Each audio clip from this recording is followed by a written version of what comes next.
Praise the Lord. जय मसीह की।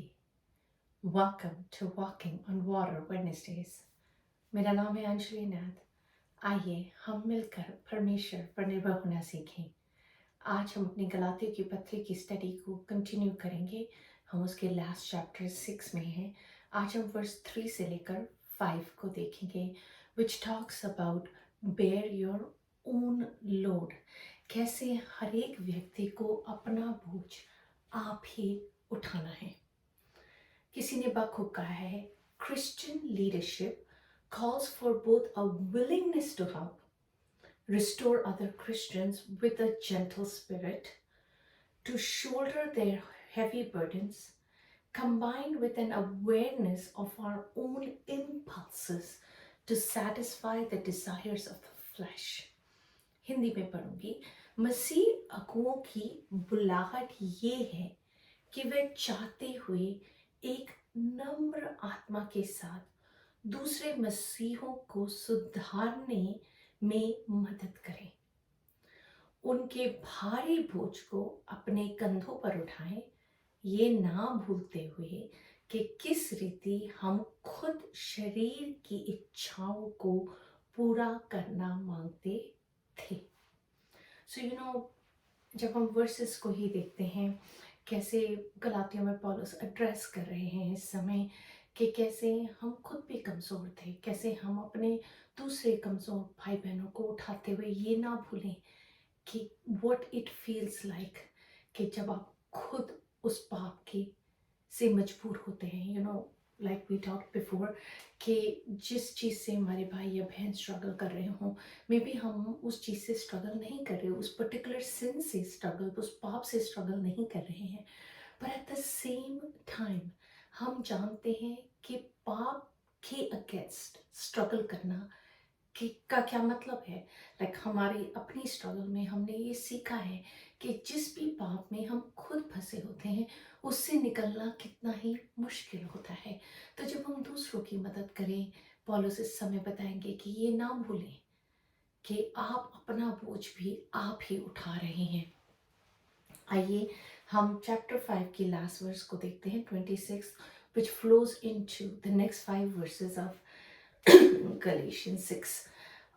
हम घमंडी होकर ना एक दूसरे को एक्सक्यूज मी, दोबारा से पढ़ूंगी। हम घमंडी होकर ना एक दूसरे को छेड़ें और ना एक दूसरे से ढा करें। हे भाइयों, यदि कोई मनुष्य किसी अपराध में पकड़ा भी जाए तो तुम जो आत्मिक हो नम्रता के साथ ऐसों को संभालो और अपनी भी चौकसी रखो कि तुम भी परीक्षा में ना पड़ो। सो इसके बारे में हम पहले भी बात कर चुके हैं। तुम एक दूसरे का भार उठाओ, इस प्रकार मसीह की व्यवस्था को पूरी करो। सो जब हम ऐसी इस रीति चलते हैं अपने भाई बहनों को उठाते हुए इस मसीह जीवन में, तो हम मसीह की व्यवस्था को पूरी करते हैं, मूसा की व्यवस्था को नहीं, पर मसीह की व्यवस्था हमें प्रेम सिखाती है, अनुग्रह सिखाती है। क्योंकि यदि कोई कुछ ना होने पर भी अपने आप को कुछ समझता है तो अपने आप को धोखा देता है, पर हर एक अपने ही काम को जांच ले और तब दूसरे के विषय में नहीं परंतु अपने ही विषय में उसको घमंड करने का अवसर होगा, क्योंकि हर एक व्यक्ति अपना ही बोझ उठाएगा। At the end of life जब हम जजमेंट सीट के आगे खड़े होंगे, अपने परमेश्वर से अपने जीवन का लेखा दे रहे होंगे, तब हम रिस्पॉन्सिबल होंगे अपने ही जीवन के लिए। आज हम इसी विषय को देखेंगे। यहेजकेल 18:20 में लिखा है, जो प्राणी पाप करे वही मरेगा, ना तो पुत्र पिता के अधर्म का भार उठाएगा और ना पिता पुत्र का। धर्मी को अपने ही धर्म का फल और दुष्ट को अपनी ही दुष्टता का फल मिलेगा। पर एट द सेम टाइम हम ये नहीं भूल सके कि हमें हमारा लेखा देना है, हमारे कामों का, हमारे जीवन का, हमारे माइंडसेट का हमें लेखा देना है। सो एज हम दूसरों को लिफ्ट कर रहे हैं, अपने भाई बहनों को, आज हम बातचीत करेंगे कैसे हमें एट द सेम टाइम ये अवेयर होने की ज़रूरत है, जैसे हम मसीह की व्यवस्था को अपने जीवन में पूरा कर रहे हैं, कैसे जो हम कर रहे हैं, जो हम बो रहे हैं, हमें वही काटने को मिलेगा। लूका 12:48 में लिखा है, इसलिए जिसे बहुत दिया गया है उससे बहुत मांगा जाएगा, और जिसे बहुत सौंपा गया है उससे बहुत लिया जाएगा। जब जो अगुवे होते हैं, जो कलीसियाओं को चलाते हैं, हम जैसे लोग जो बाइबल शेयर करते हैं, बाइबल कहती है हमसे और ही एक्सपेक्टेशन भी की जाएगी। Don't forget helping others when it feels like you were tempted on your own. जैसे हमने पहले बात की, ये ना भूलें, आप जब खुद उस पाप में थे या किसी भी प्रकार के दूसरे किस्म के पाप में थे, कैसे आप खुद टेम्प्ट हो रहे थे। जब आप दूसरों की ओर दया दिखाने की कोशिश करें, अकाउंटेबिलिटी इज एक्सेप्टिंग रिस्पॉन्सिबिलिटी। लेखा या हिसाब दे पाना ज़रूरी है, क्योंकि इस रीति हम जिम्मेवार इंसान बनते हैं। परमेश्वर नहीं चाहते हम गैर जिम्मेवार विश्वासी बने, वो चाहते हैं हम जिम्मेवार विश्वासी बने। क्या हम जानते हैं अपने दौर में अगर हम दुख भी भोगते हैं, अगर हम परेशानियां भी भोगते हैं, they're persecuted churches, they're persecuted Christians, वो किस उम्मीद में इतना दुख भोग रहे हैं? क्योंकि वो जानते हैं कि उनके आगे क्या धरा है। आइए आज हम इसी विषय में बातचीत करते हैं। नीति वचन 28:13 में लिखा है, जो अपने अपराध छिपा रखता है उसका कार्य सफल नहीं होता, परंतु जो उनको मान लेता और छोड़ भी देता है उस पर दया की जाएगी। जैसे हम दूसरों को इनकरेज करते हैं कि वो अपने पापों का अंगीकार करें, कि वो परमेश्वर से मदद मांगे, पवित्र आत्मा से मदद मांगे, सेम वे जैसे कभी हमने भी किया था, और हम ये कॉन्स्टेंटली अपने जीवन में करते रहते हैं ताकि हम पर दया की जाए। सबोपदेशक 12:14, हमारा चर्च करंटली एक्लीसियास्टिस स्टडी कर रहा है, हमारे पास्टर सिखा रहे हैं हमें about the book of Ecclesiastes, and it's so powerful how it talks about eat, drink and be merry. It's about enjoying life in Christ, with Christ, who laid the foundations of the earth. जिस परमेश्वर ने हमको सब कुछ क्रूस के ऊपर दे दिया, वो हमें कहते हैं कि वो चाहते हैं कि हम जिंदगी को एंजॉय करें। जब हम सोचते हैं कि बिना पाप के कामों के कैसे ज़िंदगी को एंजॉय कर सकते हैं, हम बखूबी एंजॉय कर सकते हैं। And there is no bigger enjoyment than living through the will of God. कि जब हम परमेश्वर की मर्जी में चलते हैं, जब हम पवित्र आत्मा के सिखाए चलते हैं, there is no bigger joy than that. So आखिरी वर्स इस पुस्तक की कहती है, क्योंकि परमेश्वर सब कामों और सब गुप्त बातों का, चाहे वह भली हो या बुरी, न्याय करेगा। As we live our life, परमेश्वर चाहते हैं कि हम आनंद पूर्वक हर चीज को एंजॉय कर सकें, पर at the end of the day Bible कहती है वही हमारा न्याय करेंगे। एंड लोग अपने आप को, अपनी फीलिंग्स को, अपने आप को जस्टिफाई करने की कोशिश करते हैं लोगों को, बट ऑनेस्टली हमारा लेखा केवल और केवल परमेश्वर ही लेंगे। सो एज लॉन्ग एज हम परमेश्वर के आगे खड़े हो पाए, जिस प्रकार हम अपने हमारा जीवन बिताया है, चाहे औरों को समझ आए या ना आए, इट इज इम्पोर्टेंट कि हम परमेश्वर के साथ बने रहें।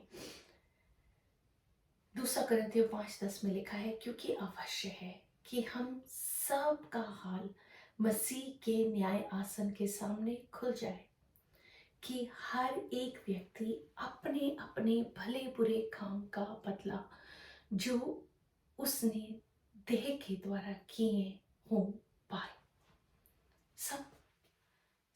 अपने कामों का फल पाएंगे। बाइबल कहती है इन दिस वॉक हम अपना आत्मिक सम्मान ढूंढे, अपनी सेल्फ रिस्पेक्ट ढूंढे। हम मेंटली, बाइबल चाहती है हम हेल्थी रहें, हम अपने जीवन पर कंट्रोल पाकर इस जीवन को चलाएं। हमारे डिसीशंस, हम क्या डिसीजन मेक करते हैं अपने जीवन के साथ, हम ये समझ के रखें इट मैटर्स जस्ट हमारे लिए नहीं but for the kingdom of God. And जब आपको कोई रिस्पॉन्सिबिलिटी किसी को देनी हो, से अगर आपका शादी का कोई बहुत इसेंशियल काम हो एंड आपको तैयारी के लिए किसी इंसान को ढूंढना है, क्या आप गैर जिम्मेवार इंसान को ढूंढेंगे या किसी जिम्मेवार इंसान को ढूंढेंगे? सेम वे जब अगुवे चर्च चलाते हैं और रिस्पॉन्सिबिलिटीज असाइन करते हैं, हम पवित्र आत्मा के चलाए अनॉइंट करें उन लोगों को, ताकि उस काम को वो पूरी रीति से कर पाए, रिस्पॉन्सिबली कर पाए। और ये हमारी रिस्पॉन्सिबिलिटी है कि हम कॉन्स्टेंटली उन लोगों को उठा के रखें। प्रियो, हम मसीह में भाई बहन की रीति से बुलाए गए हैं, हम एक दूसरे को उठाने के लिए बुलाए गए हैं, हम एक दूसरे के लिए प्रार्थना करने के लिए बुलाए गए हैं। ये ना भूलें कि जब हम खुद पाप में थे, how hard it was, how hard it is and how hard it is continuously for us to fight our battles with sin. तो जब हम दूसरों को नम्रता दिखाएं, जब हम दूसरों को दया दिखाएं, तो हम ये ना भूलें और उनको कंडेम करते हुए नहीं, पर अनुग्रह के साथ, जैसे मसीह ने हमारे पापों के लिए हमें ना कंडेम करते हुए हमें अपने अनुग्रह में बुलाया है, ऐसे ही हम परमेश्वर का प्रेम भी बांट सके। आइए हम प्रार्थना करते हैं। आइए हम एक चैलेंज में चलते हैं। इस आने वाले हफ्ते में आइए हम परमेश्वर से माइंडफुली अपने जीवन पे रिफ्लेक्ट करें कि कैसे हमने अब तक चलाया है, किस रीति हमने फोल्टर किया है और किस रीति आने वाले दिनों में हम अपने जीवन को इस रीति चलाएं कि जब हम परमेश्वर के आगे खड़े हों, जब परमेश्वर का दिन आए या जब हम परमेश्वर के दिन के आने की बात जो है, तो हम आनंद के साथ जो है, डर से नहीं, क्योंकि we are ready to face our Jesus in heaven. So आइए हम इस रीति अपने जीवन पे इस आने वाले हफ्ते में रिफ्लेक्ट करें।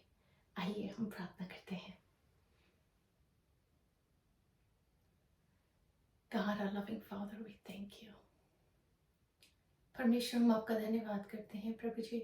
आप महान है, सर्वशक्तिमान है, दयालु है प्रभु जी। हर एक जन अपना लेखा आपके सामने देगा प्रभु जी, तो हम इस जीवन को इस रीति चलाएं, इस रीति बिताएं प्रभु जी, कि अगर आज रात ही आप कहाँ ना हो प्रभु जी, तो हम तैयार पाए जाएं, आनंदित पाए जाएं कि हम अपने प्रभु को देखेंगे, डर में नहीं प्रभु जी, अनुग्रह में, दया में, हर चीज में, हर बात में तमाम आदर महिमा इज्जत जलाल केवल और केवल आपको मिलने पाए। हर चीज को राजा यीशु के नाम से ही मांगती हूँ, सुन और दया से ग्रहण करें। आमीन। God bless you. Stay blessed. Stay safe.